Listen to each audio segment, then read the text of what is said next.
Buenas noches, querido público, esto es A06 Informa.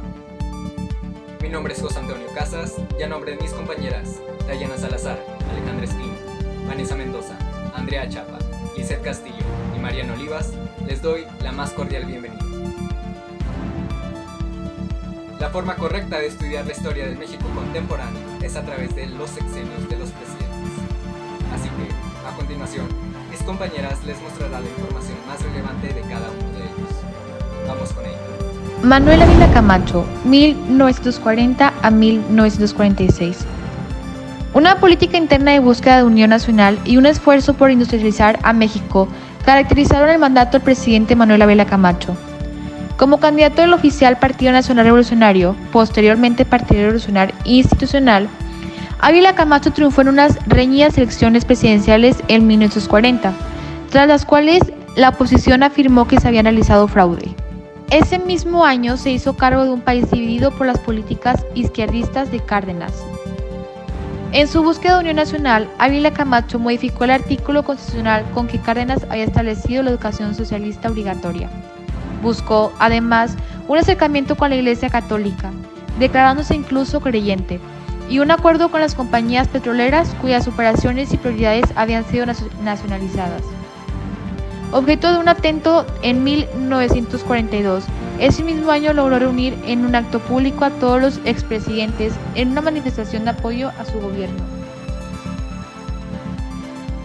En el aspecto de las finanzas, el sexenio de Ávila Camacho se caracterizó por el crecimiento del proceso inflacionario que se había iniciado en el régimen anterior, principalmente a causa de la política cardenista, que destinó buena parte de aspectos positivos.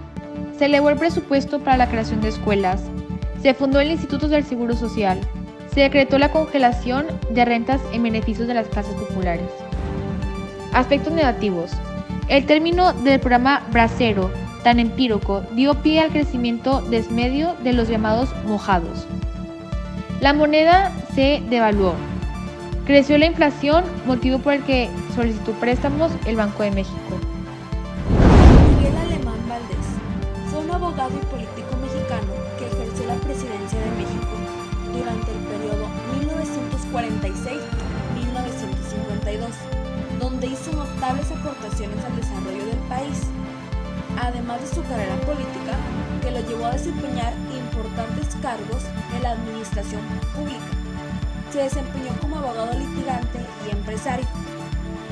Llegó a ser uno de los hombres más prósperos del país debido a su espíritu emprendedor, que cultivó desde muy pequeño cuando tuvo que trabajar para ayudar a su padre. Su más grande obra de gobierno se vio reflejada en la construcción de carreteras y modernas vías férreas, escuelas y otras instituciones educativas. Promovió el desarrollo económico de la nación mediante la captación de inversiones nacionales y extranjeras. Desarrolló programas sanitarios y de alfabetización en los sectores rurales del país. Su particular inclinación por la cultura contribuyó al fomento de actividades artísticas dentro y fuera de México. Una de sus mayores contribuciones a la nación fue haber logrado posicionar a México entre los principales destinos turísticos del mundo. El gobierno de este presidente fue caracterizado por promocionar las relaciones internacionales en favor de México y otros países, al punto de que en el último año de su gobierno, en 1952, Alemán Valdés fue nominado al Premio Nobel de la Paz y al año siguiente también. Durante su gobierno, el peso mexicano fue devaluado y pasó de 4.80 a 8.60 pesos por dólar. Al poco tiempo, la moneda nacional fue nuevamente revaluada. Adolfo Ruiz Cortines nació en el puerto de Veracruz el 30 de diciembre de 1890. Sus padres fueron Adolfo Ruiz Tejada, que murió 2 meses antes de que él naciera, y María Cortines y Cotera. Su madre recibió ayuda económica de su primo Gabriel Cotera, quien fue como un padre para el pequeño Adolfo y del que recibió su influencia liberal. Estudió la primaria en el colegio jesuita anexo al Templo de la Pastora, dirigido por el sacerdote español Jerónimo Díaz. El 21 de septiembre de 1901 ingresó al Instituto Veracruzano, donde cursó 4 años de bachillerato. El candidato Ruiz Cortines también tuvo que competir con Vicente Lombardo Toledano, quien desde 1959 creó la Unión General de Obreros y Campesinos de México. Al asumir la presidencia de Ruiz Cortines, el grupo revolucionario se encontraba dividido en dos bandos, alemanistas y cardenistas. El gobierno tenía una imagen de despilfarro y corrupción. La economía estaba prácticamente estancada en una tasa de crecimiento igual a cero. Habían descendido las exportaciones y la inflación tendía a crecer. En 1920 se unió al plan de Agua Prieta contra Venustiano Carranza.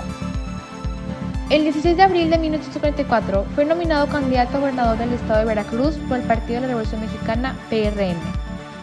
El 1 de diciembre siguiente tomó posesión del cargo. Durante su gobierno hizo públicos los principios que regían su conducta como mandato estatal. Número 1. Tranquilidad pública y confianza colectiva. 2. Seguridad, así en las personas como en los bienes. 3. Elevación y dignificación ciudadana y moral administrativa y pública. En 1911 presenció los festejos de despedida y la salida hacia Europa del dictador Porfirio Díaz en el buque Ipiranga, lo cual fue para haber marcado indeleblemente su actitud hacia el poder político. En 1916 fue ascendido a capitán primero. Desempeñó las funciones de civil adjunto y pagador de la Brigada Muriel, en las fuerzas al mando del general Yara. Cuando Robles Domínguez fue gobernador de Guerrero, Ruiz Cortines fue oficial de órdenes en el cuartel general de la División del Sur. Ruiz Cortines rindió protesta como presidente el 1 de diciembre de 1952 en el Palacio de Bellas Artes. En su mensaje reconoció que el más angustioso de los problemas actuales, por cuanto afecta a la mayoría de la población, es sin duda alguna el de la escasez y la carestía de los artículos alimenticios, por lo que se comprometió a abaratarlos y ponerlos al alcance del pueblo. En consecuencia, señaló que aumentar la producción agrícola generada será uno de los objetivos primordiales de la administración pública. Asimismo, condenó las desviaciones. Al dejar la presidencia, Ruiz Cortines se retiró a la vida privada y se dedicó a jugar dominó en el puerto de Veracruz. Cuando se instaba a incursionar nuevamente en la política, expresaba: "Pertenezco a la angustia institucional de los ex, quien tiene como primer deber respetar al que es y evidenciar absoluta disciplina". Falleció a las 21 horas el 3 de diciembre de 1973, de insuficiencia cardíaca causada por arteriosclerosis. Fue su último deseo que su casa pasara a ser colegio o habitación para estudiantes pobres. Adolfo López Mateos fue un profesor, abogado y político mexicano por parte del partido PRI. Asumió el cargo para el periodo presidencial de 1958 a 1964. El inicio de su sexenio estuvo marcado por la represión intensa contra los trabajadores ferrocarrileros para conjurar una huelga que hubiera sido muy perjudicial para el país. Se inició una etapa de apertura en algunos espacios políticos y se buscó resolver el descontento laboral recurriendo a medidas sociales y económicas. La creciente participación del Estado en la economía implicó diversas obras de asistencia social que beneficiaron sobre todo a los trabajadores industriales y a la burocracia. Se impulsó la participación laboral en utilidades de las empresas y se dieron nuevas bases a la fijación de salarios mínimos y se fortalecieron otras garantías laborales. Gustavo Díaz Ordaz se desempeñó como presidente de México el día 1 de diciembre de 1964 al día 30 de noviembre de 1970. La mano dura de Díaz Ordaz también se dejó sentir contra los movimientos de protesta, las consecuencias sociales negativas derivadas del modelo del desarrollo económico, que provocaron brotes del descontento en el campo. El conflicto más grave durante el gobierno de Díaz, y que haría sacudir al propio régimen político y marcaría un hito en la historia de México, ocurrió en el Distrito Federal en 1968, la trágica noche del 2 de octubre en Tlatelolco. El gobierno de Díaz Ordaz fomentó el desarrollo económico de México, impulsó un plan agrario integral, la industrialización rural y las obras de irrigación. En 1967 se firmó en la capital de la República Mexicana el denominado Tratado de Tlatelolco. Echeverría Álvarez es un abogado y político que gobernó México desde 1970 hasta 1976 como miembro del Partido Revolucionario Institucional PRI. Se se caracterizó por mantener un gobierno con modales autoritarios y plagado de eventos violentos, en los cuales se destacan la masacre de Tlatelolco y la masacre de Corpus Christi en contra de manifestantes estudiantiles. Además, durante su gobierno, se gestó la guerra sucia contra las sublevaciones izquierdistas en el país, mientras él adoptaba una posición retórica populista de izquierda y empeoraba la crisis económica que se produjo en el país hacia el final de su mandamiento. En los 6 años que duró Echeverría como presidente de México, se desató una gran cantidad de secuestros y asaltos a los bancos por grupos guerrilleros de izquierda. A pesar de esto, casi al final de su mandato, la situación con los guerrilleros logró normalizarse. José Guillermo López Portillo y Pacheco. Su sexenio fue de 1976 a 1982. Fue el único candidato de las elecciones de 1976 que contó con un registro oficial. En su periodo, sucedieron hechos como la concentración, la petrolización de la economía y la aplicación de la reforma política inicial para democratizar el país.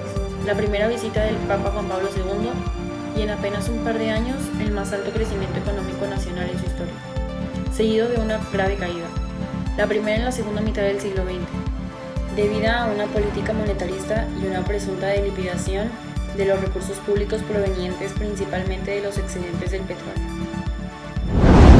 A partir del gobierno de Miguel de la Madrid Hurtado, que comenzó en 1982 y terminó en 1988, la política económica de México comenzó a abrir una nueva línea libre de mercado llamada neoliberalismo, que se utilizó a lo largo de 36 años.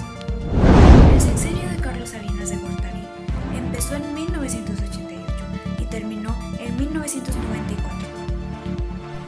En este sexenio se pueden destacar varias cosas, como la privatización de Telmex, que fue a dar a manos de Carlos Slim.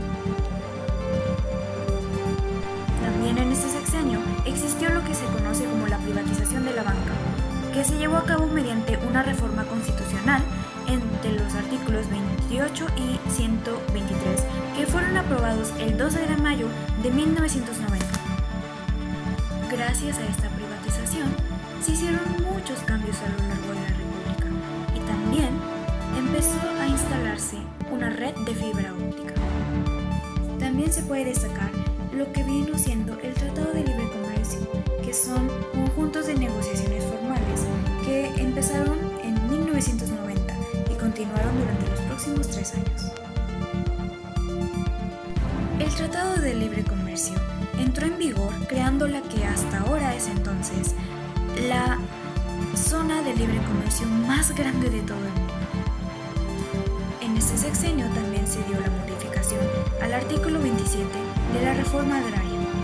También se retomaron las relaciones con la Santa Sede. Carlos Salinas de Gortari fue el primer presidente en recibir al Papa como jefe del Estado Vaticano. También, en este sexenio, inició el programa Solidaridad, que llevó a cabo la construcción de escuelas y también introdujo el servicio de agua potable en diversas comunidades. En este sexenio, lamentablemente, se dio el levantamiento armado de la EZLN en 1994. Y también, lamentablemente, existió el llamado y famosísimo error de diciembre, que fue la crisis económica de 1994. Cedillo Ponce de León, presidente de 1994 al año 2000. Luego de tomar el cargo como presidente de la República, Cedillo se enfrentó al legado de Salinas, una crisis financiera inmediata, la más severa de la década con repercusiones internacionales. Los inversionistas extranjeros y nacionales perdieron la confianza en un peso sobrevalorado, provocando en pocas semanas la caída de su valor en más de un 40%. Las políticas de Cedillo permitieron a México salir de la crisis económica y recuperar el crecimiento. El descontento popular con 7 décadas de gobierno del PRI llevó a que el partido perdiera por primera vez su mayoría legislativa en las elecciones de 1997 y en las elecciones del 2000. El candidato opositor de derecha, Vicente Fox, candidato del Partido Acción Nacional, ganó la presidencia de la República poniendo fin a 71 años de gobierno ininterrumpido del PRI. Vicente Fox Quesada.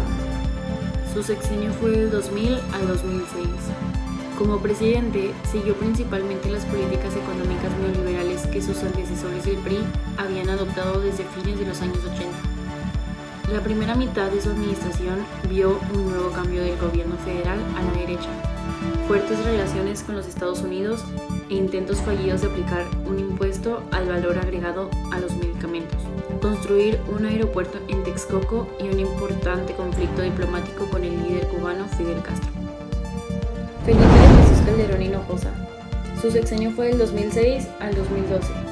Su presidencia estuvo marcada por el inicio de la guerra contra el narcotráfico, que comenzó casi inmediatamente después de que se asumió el cargo, y fue considerada por muchos observadores como una estrategia para ganar legitimidad popular para el nuevo presidente después de las complicadas elecciones. Calderón aprobó la Operación Michoacán, el primer despliegue a gran escala de tropas federales contra los cárteles de la droga. Al final de su administración, el número oficial de muertes relacionadas con la guerra contra las drogas fue de al menos 60,000. La tasa de homicidios se disparó durante su presidencia paralelamente a la de la inicio de la guerra contra las drogas. Y la tasa de homicidios alcanzó su punto máximo en el 2010 y disminuyó durante los últimos 2 años de su mandato. Enrique Peña Nieto fue un presidente de México desde el 1 de diciembre del 2012 hasta el 30 de noviembre del 2018. Su sexenio estuvo lleno de reformas profundas, hechos violentos y considerable polémica. Este sexenio será recordado por la desaparición de los estudiantes, por los cambios estructurales que modificaron la Constitución y por una derrota histórica del partido hegemónico que gobernó México durante tantas décadas.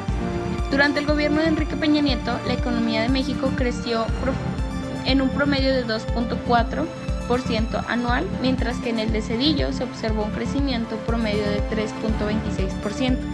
Durante el gobierno de Enrique Peña Nieto, la economía tuvo su mayor dinamismo en 2015, que fue un 3.3%, y su más bajo desempeño en 2013 con 1.4%. Andrés Manuel López Obrador. Tepetitlán, Tabasco, 1953. Actual presidente de México, elegido en julio de 2018, cuyo mandato se extenderá desde diciembre de 2018 hasta el 2024.